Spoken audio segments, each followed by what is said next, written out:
Olá pessoal, tudo bem com vocês? Meu nome é Afonso, sou estudante de medicina da Universidade Federal do Vale do São Francisco e integrante do projeto de extensão Gene in Locus, e hoje eu vim apresentar para vocês o nosso gabarito comentado referente à atividade da segunda semana, que é Teorias Evolucionistas, certo? Antes de iniciar, caso você não tenha visto nossa aula teórica ou ter feito e realizado o nosso questionário, verifica aqui os links na descrição e faça, certo? Então vamos para nossas questões. Charles Darwin apresentou em 1859, no livro A Origem das Espécies, suas ideias a respeito do mecanismo de evolução pelo processo de seleção natural. Ao elaborar a teoria da evolução, Darwin não conseguiu obter algumas respostas aos seus questionários. E o que esse autor não conseguiu demonstrar em sua teoria? A gente tem que lembrar que Darwin apontou duas questões. A evolução de um ancestral comum, certo? De um ancestral comum e a seleção natural. Então vamos lá. Letra A. A sobrevivência dos mais aptos. Isso ele mostrou. A origem da variação entre os indivíduos. Opa, essa foi a questão que Darwin não conseguiu demonstrar, porque ele não tinha ainda conhecimento a respeito de recombinação, mutação, DNA. Ele sabia que algum fator gerava essa variação nas espécies, mas ele não sabia explicar. Ele sabia do crescimento exponencial, letra C. Ele sabia que a herança de características eram passadas, no caso a prole, letra D, e a existência de características de diversos seres de mesma espécie. Lembrar dos tendilhões. Os tendilhões tinham diversas características semelhantes, entendeu? Diferentes, no caso, cada um tinha uma característica específica, mas eram indivíduos de mesma espécie. Ele não sabia explicar como gerava. Segunda questão. As cobras estão entre os animais peçonhentos que mais causam acidentes no Brasil, principalmente na área rural. As cascavéis, o crotalus no caso, apesar de extremamente venenosas, são cobras que, em relação a outras espécies, causam poucos acidentes a humanos. Isso se deve ao ruído do seu chocalho, que faz com que as vítimas percebam sua presença e as evitem. Esses animais só atacam em seres humanos para sua defesa e se alimentam de pequenos roedores e aves. Apesar disso, ela tem sido caçada continuamente por serem facilmente detectadas. Ultimamente, os cientistas observaram que as cobras têm ficado mais silenciosas, o que passa a ser um problema, pois as pessoas não percebem, não percebem e aumenta o risco de acidentes. A explicação darwinista para o fato da cascavel estar ficando mais silenciosa é o quê? Gente, essa daqui é a ideia de seleção artificial.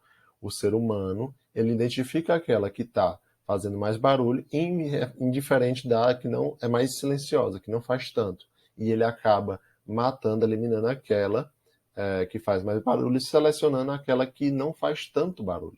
Então, letra A. A necessidade de não ser descoberta e morta mudou seu comportamento? Não. Isso a ideia seria parecido com o de Lamarck, seria a indução. Letra B. Alterações no código genético surgiu para aperfeiçoá-las? Para aí, Darwin não falou de código genético. C. As mutações sucessivas? Para também, porque mutações Darwin não falou. As variedades mais silenciosas foram selecionadas positivamente? Essa é a nossa resposta, certo? Seleção artificial. E letra E. As variedades sofreram mutações para se adaptarem à presença de humanos? Mutações também não era algo que estava presente ainda na teoria. Terceira questão. A seleção natural configura-se como o principal conceito dentro da teoria de evolução proposta por Darwin. Observe as alternativas abaixo e marque aquela que indica corretamente a ideia de seleção natural. Lembrar o que é a seleção natural? É, no caso, aquela pressão que pode ser diferente e que pode favorecer ou não uma determinada espécie, entendeu? Com algumas características específicas, o fenótipo, lembrar da nossa aula. Então vamos lá. Os organismos mais fortes sobrevivem e transmitem essa característica para os seus descendentes? Lembrem, não é os mais fortes, são os mais aptos, certo? Ou adaptados. Letra B. Os organismos mais fortes conseguem reproduzir e impedir a reprodução dos mais fracos? Para aí. Não é o mais forte, é o mais apto. E mesmo assim, quando você tem o mais apto, ele não impede do menos apto de sobreviver. Então, calma aí. Letra C. Os organismos mais aptos são selecionados pelo meio e todos os organismos mais fracos são extintos. Está quase lá. São os mais aptos. Mas não significa que os menos aptos eles vão ser extintos, eles vão ter uma menor probabilidade de se reproduzir e passar suas características. Letra D. Os organismos mais aptos a sobreviver no organismo apresentam maior chance de reprodução e transmissão de características vantajosas para seus descendentes. Pessoal, essa é a nossa correta. A letra E, apenas os organismos mais fortes reproduzem e produzem descendentes férteis. A gente já viu que não, é o mais apto e não tem essa característica de ser somente os mais aptos. Os menos aptos também fazem. Quarta questão. Alguns anfíbios e répteis estão adaptados à vida subterrânea. Nessa situação, apresenta algumas características corporais, como, por exemplo, ausência de patas, corpos anelados, que facilita o deslocamento no subsolo, e, em alguns casos, ausência de olhos. Suponha que um biólogo tentasse explicar a origem da adaptação mencionada no texto, utilizando os conceitos da teoria evolucionista de Lamarck. Ao adotar esse ponto de vista, ele diria o quê? Pessoal, Lamarck a gente tem que lembrar das duas leis básicas, lei do uso e desuso e a lei de transmissão de características adquiridas. É basicamente isso. Letra A. As características citadas no texto foram originadas pela seleção natural. Lamarck ele não falava de seleção natural, certo? E quando ele falava do meio ambiente, ele falava de indução. Letra B. A ausência de olhos teria sido causada pela falta do uso dos mesmos, segundo a lei do uso e desuso. Pessoal, tá na cara, essa é a nossa resposta. Letra C. O corpo anelado é uma característica fortemente adaptativa, mas seria transmitida apenas para a primeira geração de descendentes. Caso fosse uma característica que fosse adquirida, ela ia ser passada não apenas para a primeira, mas para todas. Então, por isso que está errado. A D. As pás teriam sido perdidas por falta de uso. Até aí estava tudo bem, certo? Só que em seguida essa característica foi incorporada ao patrimônio genético e então transmitida aos descendentes. Não se falava ainda de patrimônio genético, de gene, de mutação. Entendeu? Nem Darwin falou. Letra E. As características citadas no texto foram adquiridas por meio de mutações. E depois, ao longo do tempo, foram selecionados para serem os mais aptos ao ambiente que os organismos se encontram. Pessoal, nada de mutação. Nossa resposta é letra B, certo? Quinta questão. Darwin, em Viagens às Ilhas de Galápagos, observou que os tendilhões apresentavam bicos com formatos diferentes em cada ilha, de acordo com o tipo de alimentação disponível. Lamarck, ao explicar que o pescoço de girafa seria esticado para colher as folhas e frutos nos atos das árvores, elaborou ideias importantes para a evolução dos seres vivos. O texto aponta uma ideia em comum às teorias de evolução, propostas por Darwin e por Lamarck. Refere-se à interação entre os organismos e seu ambiente, que é denominada de... Pessoal, questão bem simples. A gente já começa eliminando a letra A, letra D e letra E. Mutação, recombinação gênica e variabilidade genética, porque ambos ninguém falou sobre isso. Nossa resposta ficaria entre B e C. Como é algo que é em comum entre eles, no caso a gente fica com a letra B, adaptação. Seleção natural é algo mais ligado a Darwin. Sexta questão. Apesar da grande diversidade biológica, a hipótese de que a vida na Terra tenha tido uma origem comum aceita pela comunidade científica. Uma evidência que apoia essa hipótese é observada pelos processos biológicos comuns a todos os seres vivos atualmente existentes. Um exemplo de tal processo é... Pessoal, essa questão aqui a gente colocou para ter um aspecto um pouco mais amplo, entendeu? Mas, assim, essa é uma questão bem tranquila. O que a gente tem que entender? Não é uma origem incomum, como a gente até mostrou lá em Darwin, a questão de evolução de um descendente em comum, mas assim, no caso aqui é mais amplo, né, o termo. Então tem que ser algo que, a princípio, todos os organismos tenham, certo? Então vamos lá. Letra A, desenvolvimento embrionário. Animais, plantas, fungos e outros seres, no caso, eles apresentam todo mundo desenvolvimento embrionário? Não. Letra B, todo mundo apresenta uma reprodução sexuada? Não, porque tem uns que apresentam sexuada, outros assexuada, então não é uma característica comum a todos. Respiração aeróbia, letra C. Todo mundo faz isso? Não. Tem os anaeróbios, tem aqueles que fazem fermentação, então vai muito além. Então não é essa. Excreção urinária, letra D. Excreção urinária é algo mais relacionado aos animais. E nem todos os animais necessariamente fazem excreção pela via urinária. Entendeu? Então, como é algo que é para contemplar animais, plantas, fungos e todos os seres vivos, no caso, o correto seria síntese proteica, porque todo mundo produz proteína, é um elemento que é essencial a todos nós. Sétima questão. A teoria moderna de evolução, ou teoria sintética da evolução, incorpora os seguintes conceitos da teoria original proposta por Darwin.